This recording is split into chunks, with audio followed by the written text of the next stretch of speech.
Welcome to the Rotary Club of Hudson. My name is Tom Tobin, president of the club, and we're thrilled to have you join us today. This meeting broadcast is available on HCTV as well as our Rotary of Hudson YouTube channel. Our club meets weekly at Laurel Lake for breakfast on Wednesday mornings from 7:15 to 8:30. Come out and join us for a meeting. We would love to have you as a guest.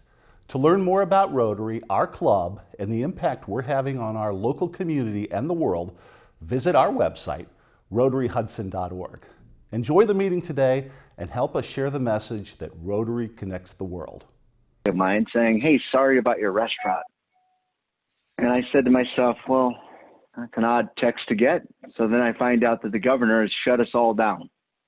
So in that respect, instantly, we pivoted, as Marilyn said. We're in the car and we're leaving, the grocery store going, well, what do we do? So we instantly go to the restaurant and start setting up to do takeout and delivery. So starting at 4 o'clock the very next day, Monday, we pivoted to a full menu, all takeout, all delivery. I have 2 kids, a 20-year-old and an 18-year-old, and then I have 2 nieces who were great enough to man the phones and get in the cars and drive around. And we kept our chef, we kept a couple of cooks, and unfortunately we pivoted to, kind of laying off the rest of our staff. To the rest of everybody else in Ohio and in the United States, it's a shock. But as you guys said earlier, we're in this huge experiment. So we're all kind of in this together. So while we were shut down, we decided this was a great opportunity to do a lot of things. We had new flooring installed into the restaurant by Callahan's in Hudson here. So we did that. We also pivoted to what would we want to make our guests feel comfortable once we're back in opened and doing our business. So we met with a couple of HVAC people, and we had the UVC lighting systems and filtration systems installed into our HVAC units. So what these units do, which I didn't know, and I became an instant expert overnight, is it actually, as the air passes through our system, it actually passes through these lights and through HEPA filters and kills all pretty much 99.8% of viruses, coronavirus included, the flu virus, bacteria, all these things that are impurities in the air, which, once you meet with somebody on these systems, they scare you to death because you're like, oh, I've been breathing this stuff the whole time. And so we had those installed. We put up the dividers. We met with the health department. And basically the health department, Summit County, was great with us because they came in. As you can imagine, a lot of restaurants went to a plexiglass divider between their booths. Well, plexiglass went from about $23 for the size we needed for our booths to $63 overnight. As soon as they announced that you could put those up and restaurants could use them as dividers and offices could use them as dividers, the run on plexiglass began. So we met with the health department and we settled on basically upholstery fabric that you cannot breathe through, that actually looks better. It didn't hurt the look of our restaurant. We took out a bunch of tables. Those of you that have dined at the restaurant have seen we pivoted towards a Napa Valley type style patio setup. We kind of doubled the size of our patio. And Hudson has been wonderful in working with us as far as working through that process. So, we've added patio heaters, we've added lighting outside, we've added the, UVC lighting systems, social distancing as far as all of our tables. Again, we're like every other restaurant. We're down to a minimal capacity. But so far, so good. Let me knock on wood. Things have been going pretty well as I think we could expect it to go. Again, this is an experiment that we're all going through. So we just have to we have to kind of do what's right. We've all struggled with the mask situation, and I joke all the time, and I joke with guests when they're in the restaurant. If somebody told me tomorrow that I needed to hop on one foot for 30 days and this would all be over, I'd be a hopping fool. I'd be hopping all over the place. So we're kind of doing what we need to do. We're struggling like other businesses with getting product. Our situation is with the meat processing plants and different things that the COVID has affected. Our pricing has gone kind of through the roof, and I think all of you that's on this call, you go to Heinen's and you start to see things. You start to see pricing going up and different things like that, because I think all of us are struggling to kind of get through this new norm, this hopefully temporary norm that we're going through as far as getting things. But I have restaurant friends who own restaurants, and they're doing a COVID surcharge, or they've raised their prices, and these are all things that we, as a locally owned private business, that we don't want to do, because we know this is going to be temporary, and we're all going to get through this, and together. And like I said, I see some folks on the call here with their mask on and stuff, and that's what we have to do. So, I mean, again, we're doing our best. So. So, I mean, that's kind of what we're going through right now. And I think everybody that owns a business that's on this call or knows somebody that's in business is experiencing the same struggles we are. So, but I appreciate you folks having me here today, and being able to talk about it and showcase our business. Thank you, Clif. Your patio area is so attractive. The fact that the umbrellas are there, the outdoor lighting is there, it's full most of the days that I drive past, and the quality of your menu remains as high as it was before, and so you're to be congratulated on that as well. So I appreciate that. And thank you very much for coming today. Thank you guys for having me. Sure. Next week, the Business Spotlight will feature Lisa Carson with the Carson Group, and she's going to focus on the local shop in the Acme Plaza, Gwendolyn Elizabeth. Gwendolyn Elizabeth took a positive approach, a proactive approach to the pandemic, changing their manufacturing line to offer new products like hand sanitizers and creating face masks. So we're looking forward to hearing from Lisa next week. Last Thursday, Rotarian Ben Rexrod had surgery, and he is on the mend. He is up and walking, and was delivered a meal tray yesterday. So everything is looking good for Ben, and we're hoping that he's home soon and able to join us again. Just a reminder that after today's meeting, we will have the club board meeting, and all are welcome to stay on the Zoom call and join us. Today, we continue with the focus on education, and this week, we'll be learning more about the state of higher education at Kent State. And George Snyder, please unmute yourself and introduce today's speaker. Thank you, George. Good morning, everyone. My wife, Nora, graduated. Can you all hear me now?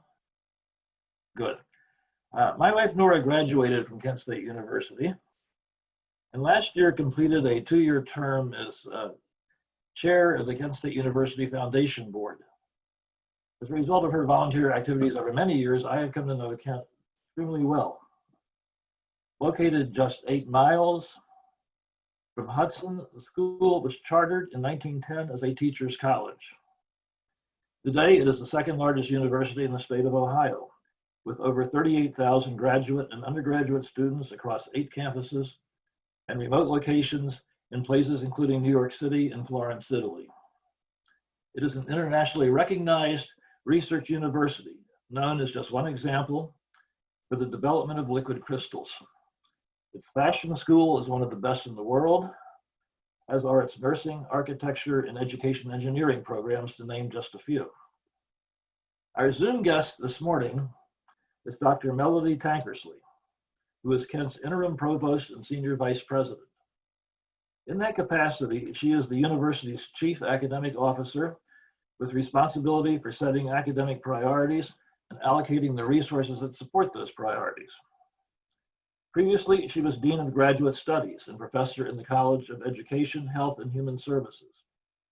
An expert in childhood behavioral development, Dr. Tankersley has secured over $2 million in funding and has authored over 100 books, chapters in books, and articles. She recently won the M. Kaufman Publication Award for a scholarly work that results in knowledge leading to exemplary practice. In accepting her current position, little did she realize that one of her most daunting roles would be to help lead the university, its teachers, and its students through the COVID-19 pandemic. To tell us about that and more, it is my pleasure to welcome Dr. Melody Tankersley. Good morning, everyone. Thank you so much for having me this morning. And it's nice to virtually meet some of you and wonderful to see old friends.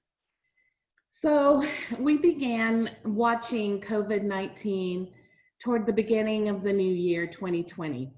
Our emergency response team had it on our radar and began preliminary discussions of what if? What if COVID-19 came to the US? What if COVID-19 came to Ohio? We didn't have to wait too long. The first confirmed case in the US was announced January 20th. Now, around the week of February 23rd, we knew the coronavirus had arrived in Southern Korea and South Korea and in Italy. We had 17 students in South Korea at that time and 222 students in Florence, Italy. We were offering 69 in-person classes in Florence, and our students in South Korea were working with several different institutions. Within 2 weeks, we had those students home and their faculty members had switched to remote delivery of their coursework. By the beginning of March, COVID-19 had officially arrived in Ohio. On March the 10th, we made the very difficult decision, but I believe the right decision, to send our Kent State students home, to make sure that they were safe, and to continue the semester through remote and online course instruction. Within 3 working days, our amazing faculty had turned 9,279 in-person courses into remote delivery formats and kept on teaching. From bringing our students abroad home to moving our courses to remote instruction, all of the many, many, many decisions and actions happened at Kent State in fewer than 20 days. 20 days. Nothing in higher education ever happens in 20 days. But we did it. We did it as a community. We all got on board. We turned a residential university into a remote university. One of the very first things we did was to reach out to our students and to our faculty to make sure that they had the technology that they needed to keep on learning and to keep on teaching. We delivered laptops and internet hotspots to those who had the need for them. Yeah, we went out, we personally rang doorbells, left things on doorsteps so that our students and our faculty could keep doing what they needed to do. Our Center for Teaching and Learning held virtual workshops to help our faculty, many of whom had never taught in any other way except face-to-face, to help them turn their instruction into remote instruction. And they provided support for student engagement for students with their new virtual classrooms. Our faculty were certainly tremendous in their responses. And I was constantly amazed at how they adapted. We had one faculty member who teaches textiles and was teaching a class in weaving. When we moved to remote instruction, she wondered how she would keep teaching, how she would help students learn the craft of weaving. But she figured it out. She figured out how to use a 3D printer to make looms for her students. And then she sent them to every student in her class. So during remote instruction, during this virtual time together, all of her students had a loom to work on. So the teaching continued and the learning continued. Likewise, we had an engineering faculty member who gathered all the materials that students would need for his lab and mailed the kit to them so that they could do all of their work from home, but virtually in assignment with him. We have tons of these examples. Our performing arts faculty created space on social media for their students to dance and to sing. They created galleries online so that students could present their art. And in these formats, they invited the world to provide comment and to critique their creations. Our biology and physics labs used simulations so that students could engage in the same experiences they would have had if they were face-to-face. Faculty taught their students through the same kind of technology that we're using today. And by doing this, their students were able to continue to engage with them, to have interaction with them, as well as their peers and the materials that they needed. They provided assignments, tests, consultation, small group work, all through virtual instruction. At the same time, our student mentors and tutors continued to work with students via online technology. So they continued to tutor those students they had been tutoring in their coursework. They continued to provide mentorship on how to be successful learners. And our advisors met with their students in one-on-one meeting places. It wasn't always perfect, but it worked. Students worked hard, faculty worked hard, and they completed the semester successfully. In addition, I want to really highlight the work of our foundation board, our institutional advancement team. Our foundation board and our institutional advancement team raised several $1 million to help our students. So many of our students had been disproportionately affected by the pandemic. Parents losing their jobs, they lost their own jobs, loss of childcare. Our students became the childcare for their younger siblings when they had to go home. Their own illnesses, their family members' illnesses, being evicted from their home. The stories that we heard of what our students were enduring were tremendous. And our foundation board and our advancement, our board, our donors, our supporters, they really stepped up. They were able to keep so many students enrolled, students who would have otherwise had to drop out. And we know when students drop out, it's so hard for them to get back in and to complete their degree, and that is a tragedy. So we are so grateful for them. We're also really grateful for our partnership with the City of Kent. They've been by our side throughout this entire pandemic, at the beginning, in the middle, and still as we move forward. We work hand in hand with all of their offices, but in particular, our City Health Department during these days. We're very grateful to the City of Kent.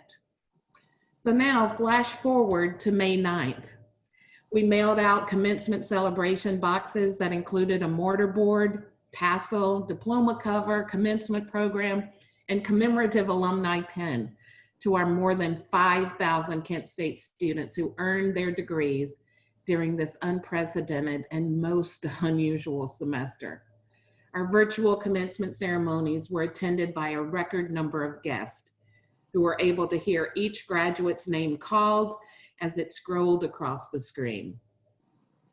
To say that a lot happened during the 11 weeks between February 23rd and May 9th is an understatement. But working together, guided by our local, state, national expertise, following closely the best practices in higher education, and leaning into our core mission and to our institutional values, we're able to make good decisions for our students, faculty, and staff. But there was no time to pause. Even as we were completing the spring semester, we were fully into planning for the upcoming summer and fall semesters. Our plans developed to protect the health and safety of everyone in our university community and in our City of Kent community. Our plans were developed to reflect the values and the mission of Kent State and to allow our students to be successful, our employees to thrive, and our scholars to be innovative and creative. Those were the backbone of our plans. So one of our first actions was around keeping our community healthy and safe. And we developed the Flashes Safe 7, our guidelines for keeping everyone safe and healthy. And those 7 are: always wear your face covering, wash your hands frequently, clean and sanitize work areas, stay at least 6 feet apart, monitor your health every day, reach out with any questions you might have.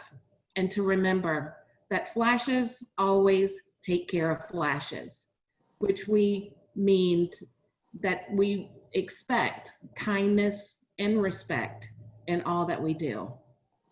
Our faculty, staff, and students must commit to following these 7 guidelines, the Flashes Safe 7, before they return to campus.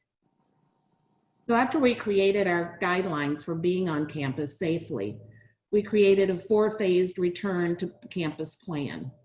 The plan took into account not only how our students, faculty, and staff should slowly stagger their return into campus, but also how we would begin conducting our research and creative arts, welcoming our visitors, and holding events. We intentionally moved back onto campus in phases, and in small phases and slow phases, to help keep the density of people low.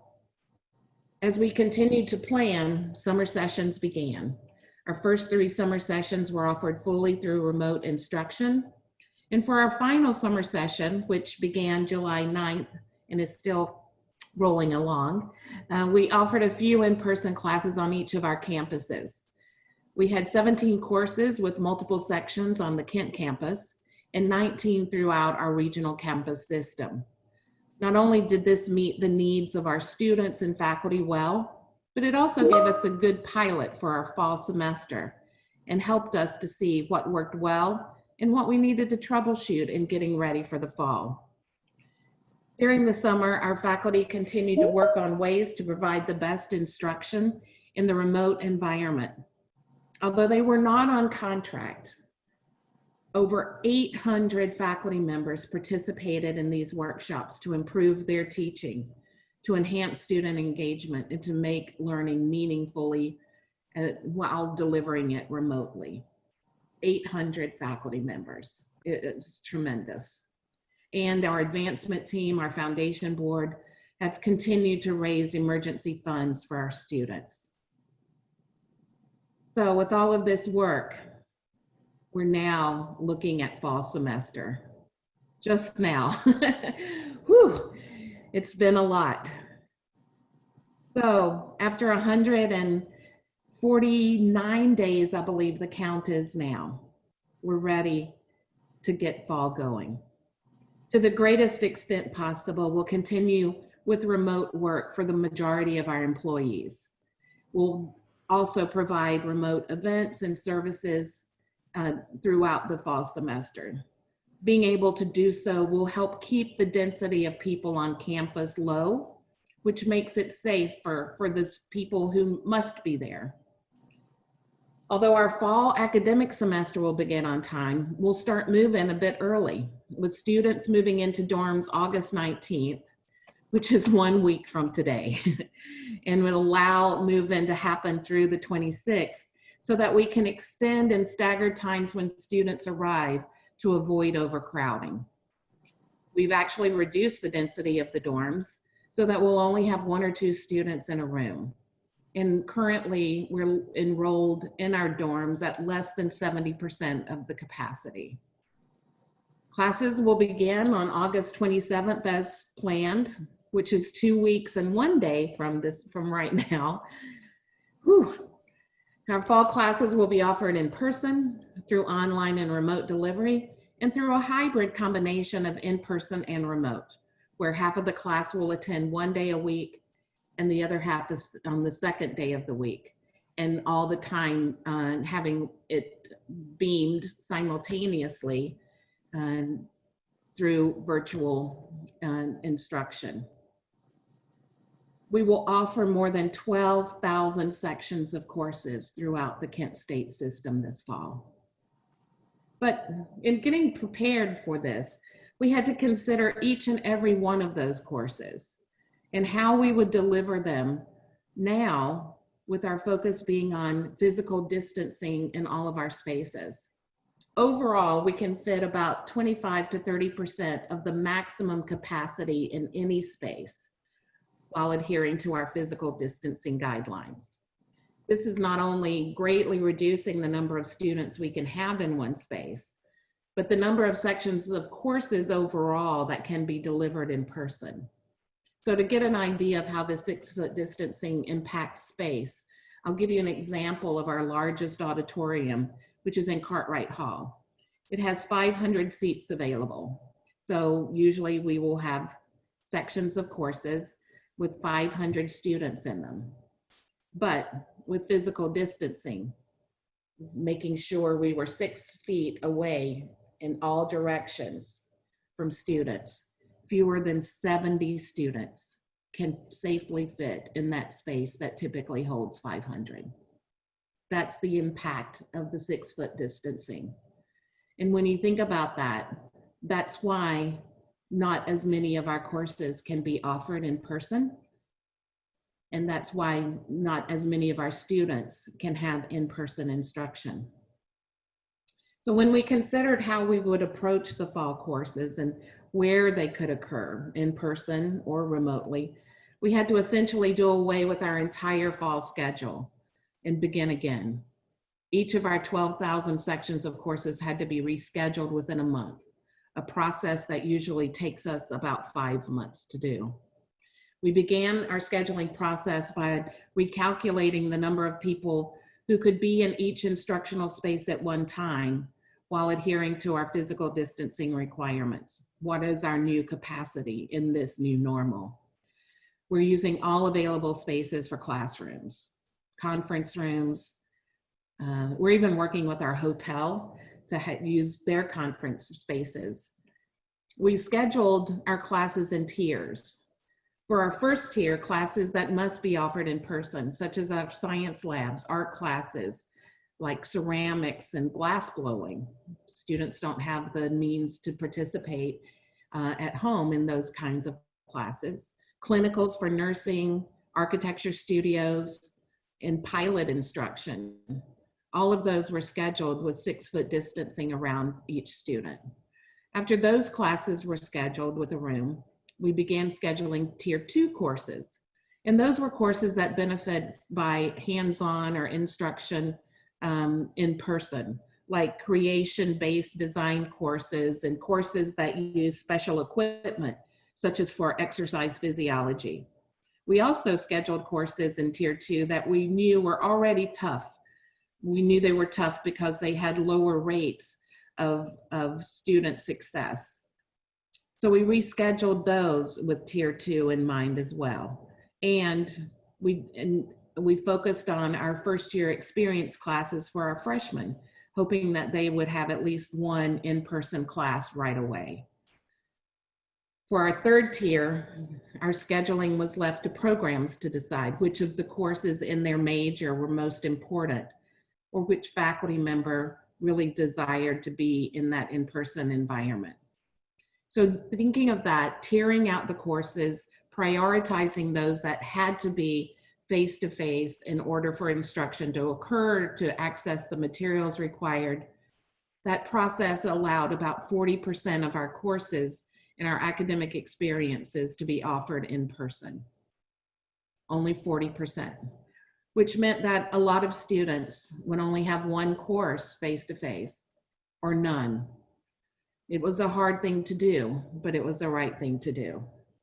All right, so now we have a schedule. What happens in the classrooms in the fall?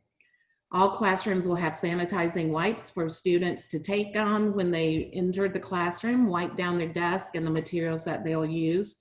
And our faculty will have cleaning supplies for their instructional space. Each classroom receives 2 deep cleanings a day. And we've moved all furniture out that we could so that only space available, only seats are in there for the number of individuals that the class will hold safely, and they're positioned where they need to be to keep the 6-foot distancing rule.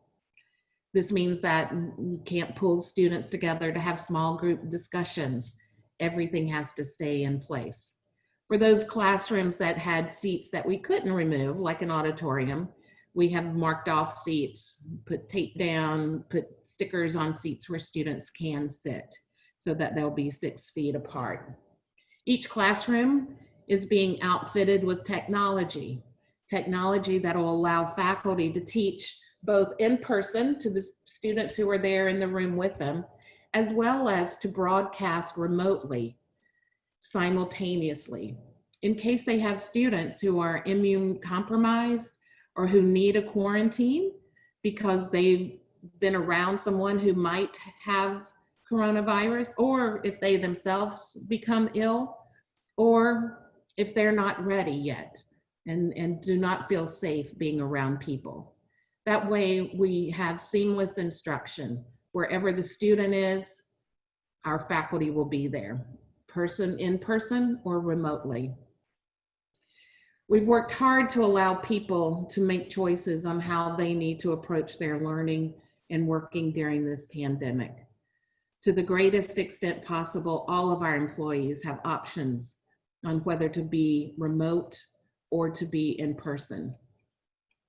Likewise, our students have the same options. Even if they sign up for a face-to-face class and later decide they need to not go face-to-face, we got them. All of our faculty members who are teaching face-to-face will simultaneously be offering their courses remotely. We know that everyone has their own personal circumstances that they have to consider during this difficult time. And people have their own level of risk tolerance. And we want to make sure that we could support as many as possible. Moving into the fall semester, we've changed our academic schedule a bit.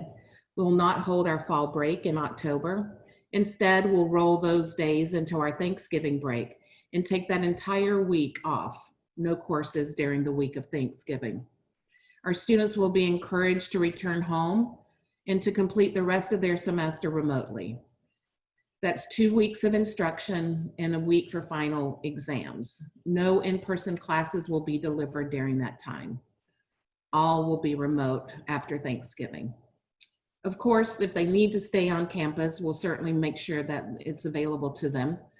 But we're doing this to reduce the potential of spread of the virus. We know that if students go home for Thanksgiving and then return to campus, they're bringing in a lot of now new possibilities with them. And we also know that the back and forth isn't healthy for their families either. So that's our preparation. But we know that even with our best preparation, some people are going to test positive for coronavirus. We know that some people will get sick. We've set up an entire dorm and several other living spaces for quarantine and isolation for students who will need that space. During quarantine and isolation, we'll monitor their health and will provide meals and other necessities for them. When individuals do test positive, whether it's students or faculty or staff, we will use contact tracing to identify others who have been in close contact with them. And then those people will also quarantine for 14 days. We know that the spaces the individual was in, so we'll be able to do deep cleaning in those spaces. We have all the supplies, that are needed, CDC approved protocol that allow us to do a quick sanitation of these spaces. And by quick, I mean about a 24-hour sanitation. And so our disruption of operations can be minimized through that, but it will be a disruption. We'll follow all of the city, county, state guidelines and decision-making, and we're so fortunate to have one of the best public health colleges in the US. And we've been guided through this entire time by our world-renowned experts in epidemiology. Dr. Tara Smith has been on call for the world, it seems like, during this time. and she has been on every one of our steering committee meetings to help guide our decision making, as has Dr. Chris Wolverton, who is a renowned expert in public health policy and procedure. We're so very fortunate to have had their wisdom and to help guide in decision making. In addition to enhanced physical health and surveillance and treatment during this pandemic, we know that our students will need more mental health services this fall than ever before.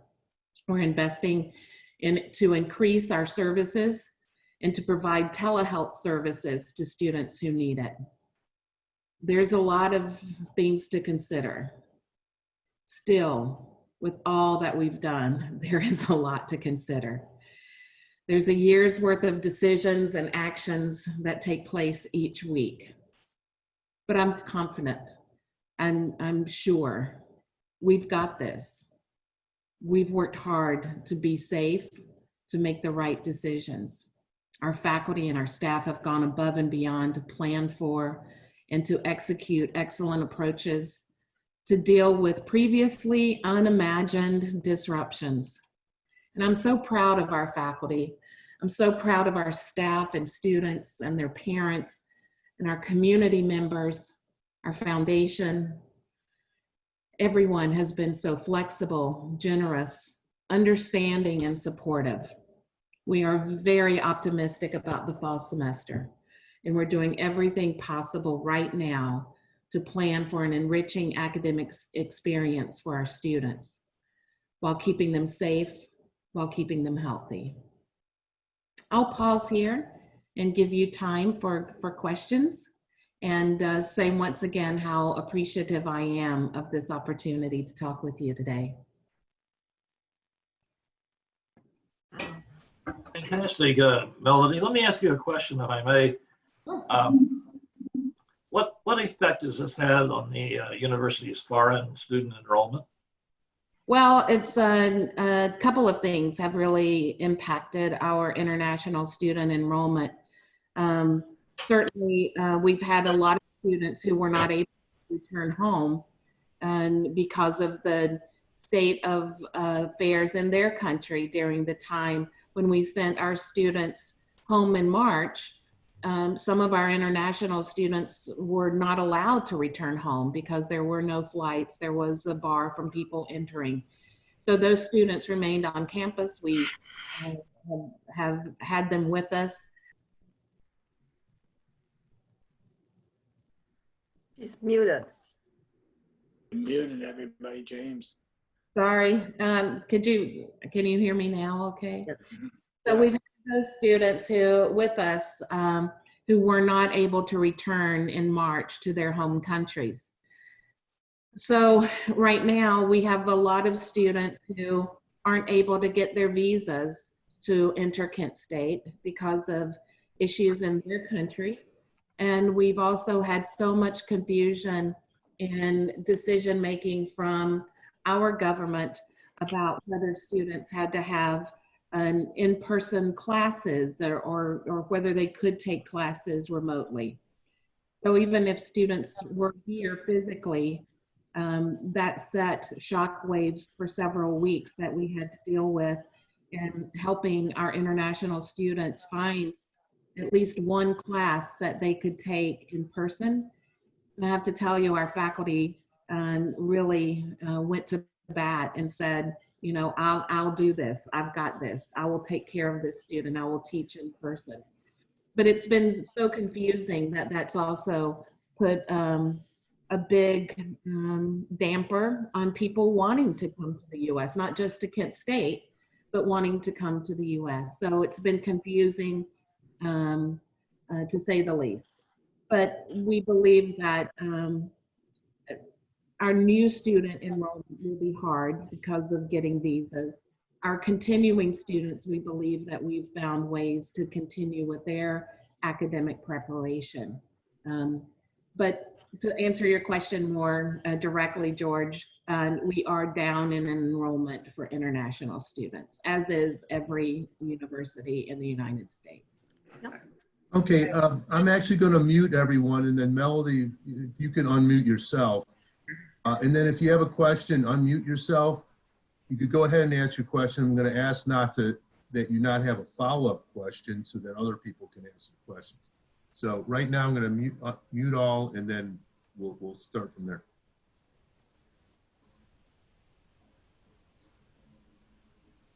All right. Melody, Yes. I just want to thank you for such a good presentation. I went to Kent State and I could just imagine how much work it would be to do everything you're doing. Thank you. And you have such a good presentation. That was so informative. Thank you. Thank you very much. I have a question about student athletics and what if students are not able to participate in team sports, what is available to them from a perspective of conditioning to make sure that skill levels are not lost? That's an excellent question, Marilyn. We are, even though we're not playing games, as you've heard, we'll continue, all of those student athletes will continue to receive their scholarships, the funding that was promised to them, and access to their conditioning and training will continue, but very safely. So we have actually had student athletes on campus right now preparing for their competitive season when the news broke. And so we were already engaged in strength training, conditioning, all of the things that student athletes need to do. Those will continue, and they had been distanced, they had been scheduled out so that only few students at a time in any one space, cleaning, deep cleaning in between every use of any equipment. So they had already worked all of that out. We've had no student athlete that had any symptoms or any reports of the virus. So we'll continue to offer that level of support to our student athletes. I have another question. What about the band? So the band, we just got a new amazing director of our Golden Flashes marching band. They will practice in small groups. So I heard before we got started officially, the risk with things like singing and blowing in horns, that is a high risk. But what we're doing is very small groups, practices outside, which will happen. Everybody will be 6 feet apart. So it might be one day that the marching band is practicing with horns only, or with smaller mixes of instruments. The band will provide many programs throughout the semester on our green, but in very safe ways, so that they can also keep with their skill level and to promote marching band. We are actually are working toward doubling the size of our marching band. That marching band is really cool because it's not just our music majors. Some are our music majors, but a lot of our marching band members, the majority of them, are majors throughout the university. So it provides a really good way for students to connect and to have a group of people that they love being around doing something that they love. So we'll continue to practice, but safely. It won't be our entire marching band at one time on a field or in a space together, but we'll provide opportunities so that they can perform, but in very safe ways. Thank you. Melody, could I ask you a question about what happens with students once they graduate? You have some going on to graduate schools, of course. And then, of course, some are out looking for jobs. What's happening this year with these students? So this year with students who graduated, you know, the thing about this pandemic is that it happened to everyone. So we have notations on students' transcripts because one of the things we did was offered students an opportunity to choose to finish their course with a pass-fail grade versus a letter grade. We thought that was the right thing to do with the disruption. We won't do that going into the fall, but, and lots of students chose that. This is something that institutions around the country did as well. But we put a special notation to remind people when they're looking at student transcripts that this was a semester, the spring semester of disruption, and to review it accordingly. So every student who's finished in the spring, who is applying for graduate school, has that same background. A lot of students can't take the general records exam, which is usually required for admissions to graduate school, or the LSAT or the MCAT. All of those tests were really hard to deliver during the spring semester when we knew less about the virus. So universities have made lots of decisions about those entrance exams. For our undergraduates, we have suspended a requirement of the SAT and the ACT for incoming freshmen. That's a decision we wanted to make anyway, so it really helped us to move that along. But students couldn't take, they didn't have access to, and that'll be a ripple effect that we'll see not only for this incoming class, but for next classes as well. In terms of jobs, the state, we heard from Clif earlier that businesses, industries, everyone has been affected differently by the coronavirus. For some, it's enhanced a need for their product, enhanced a need for their services, and those are areas that we'll be hiring. I know that our tech companies are being able to do lots more these days because, like us, everybody's relying on technology to interact and to do their work. So that part of industry, there's more opportunities than ever before for our graduates, where in other industries, other businesses, there are fewer opportunities. So it's, there's not a one answer, Bill, that is across the board, but it is, it's different depending on the focus of the students. Our hope is that we continue to provide support to them so that they will be able to get jobs or to move into graduate programming.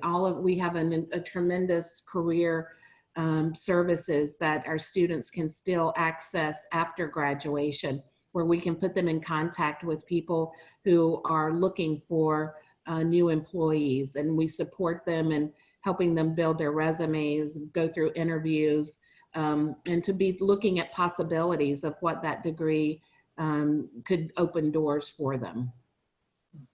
Thank you. Hey, Melody.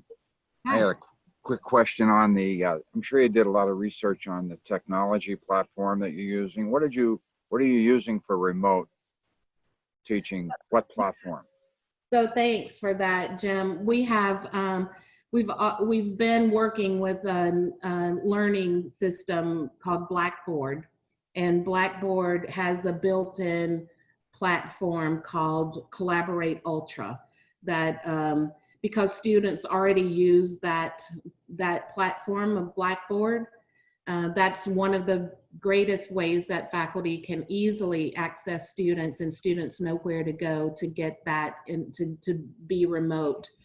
But it's not everybody uses it. Some faculty use Zoom. Zoom has some security issues, so we'll support it if faculty need it. But we also use Teams. Microsoft Teams has been our go-to platform for meetings in particular, but faculty are also using it for classrooms as well. So all of our students have access to Teams. All of our students have access, and faculty have access to Zoom, although we're trying to help people find a more secure solution right now than Zoom, and then also to their learning system of Collaborate Ultra that's built into that platform. As a survivor of Blackboard and trying to keep up with it, it is a good system because it allows you to both review papers, give lectures, have discussions, keep track of everything. So, but my question, given what's been happening federally with respect to the denigration of science and the defunding of research initiatives, and the dependence that faculty have on those kinds of grants, as well as their graduate students and undergrads who are doing research. What kind of impact are you beginning to see, or do you foresee, and how will you accommodate that in continuing to move forward with the gate crashing research that needs to be done? Yeah, that's a great question, Mimi. This anti-science kind of mentality is troubling in lots of ways. We've been fortunate, actually, though. Several years ago, we moved toward more interdisciplinary research with a higher level focus. So our areas of focus being mental health, being looking at computer science. So we're really looking at a lot of areas, brain health, that is still being funded widely. And so we've actually increased our amount of external funding, of government funding over the past few years tremendously, because we're working much better together than we had in the past, and with some really strong lines of research and focus. We established our Center for Advanced Materials and Liquid Crystals, which is really important right now. Our brain health, as I mentioned, our Center for Peace and Conflict Studies, which is, speaking of a second pandemic that we're also engaged in right now. So we've got these areas of focus that allow so many faculty. We have over 200 faculty members who affiliated with our brain health research. So far we've been doing well. We're also a university that believes that it's important to not only be a good researcher and to disseminate knowledge, to make knowledge and to disseminate that, but also to be good in the classroom and to provide service.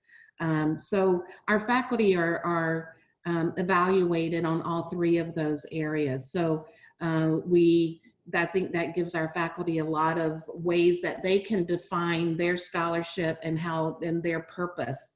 And so I love that about Kent State. I love that we think and believe and act in ways that honors all of those important ways that our faculty can contribute.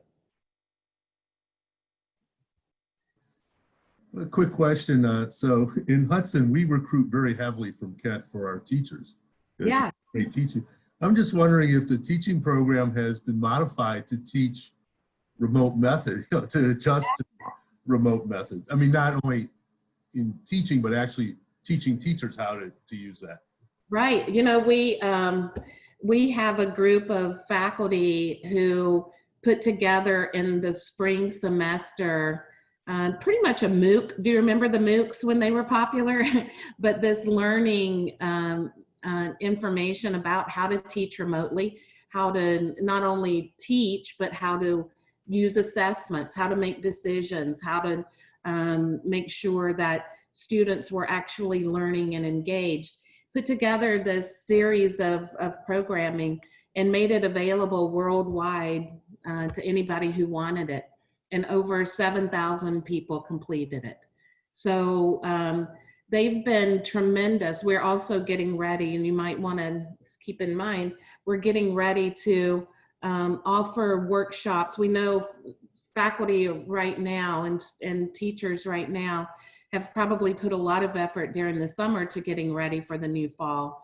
But while they're getting ready now, they're probably not the right time to do something new. But probably around October, people are going to be like, wait, we need some more help.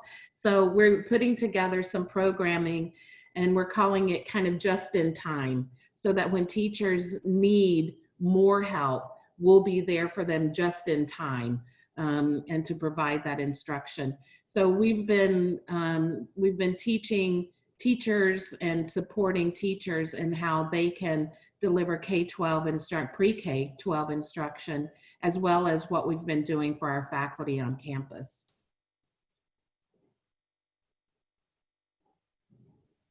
Thank you so much, Dr. Takersley. This was absolutely awesome. We have all learned so much about how Kent is adapting to this very difficult time. And it sounds like you're really on top of this. I'm very, very pleased to hear this. It's absolutely amazing how quickly, 3 days, how quickly you pivoted. It was all our faculty. Yes, amazing. Took a lot of collaboration, I'm sure, and trying to get everyone home, get everyone safe, keep everyone safe. Thank you. You're to be congratulated for successfully doing that. But we would expect nothing less of a world-class institution as Kent State. Thank you. Again, there will be a board meeting immediately following this Zoom meeting. Those who are planning to attend, simply stay on, and after a few moments of chat, as everyone else is dropping off, we will call the board to order. We'll close today, as we have traditionally done in my tenure, by talking about what has happened this day in history. In 1833, the town of Chicago was incorporated with a total population of 350 souls. It has certainly changed since then. In 1877, Thomas Edison completed the first model of the phonograph, a device that recorded sound onto tin foil cylinders, and we certainly have come a long way from that. In 1948, the Cleveland Indians got 29 hits in a 9-inning game. Oh, to be in that era. And then lastly, in 1955, President Dwight Eisenhower raises the minimum wage from 75 cents to $1 per hour. Have a very, very good day, and thank you so much for attending the Hudson Rotary Zoom meeting. Thank you. Goodbye, everyone, and hope you have a wonderful day. Get out and enjoy the weather. Our trails are beautiful. It's a great city to bike in, walk in, and of course, our restaurants are open and doing well.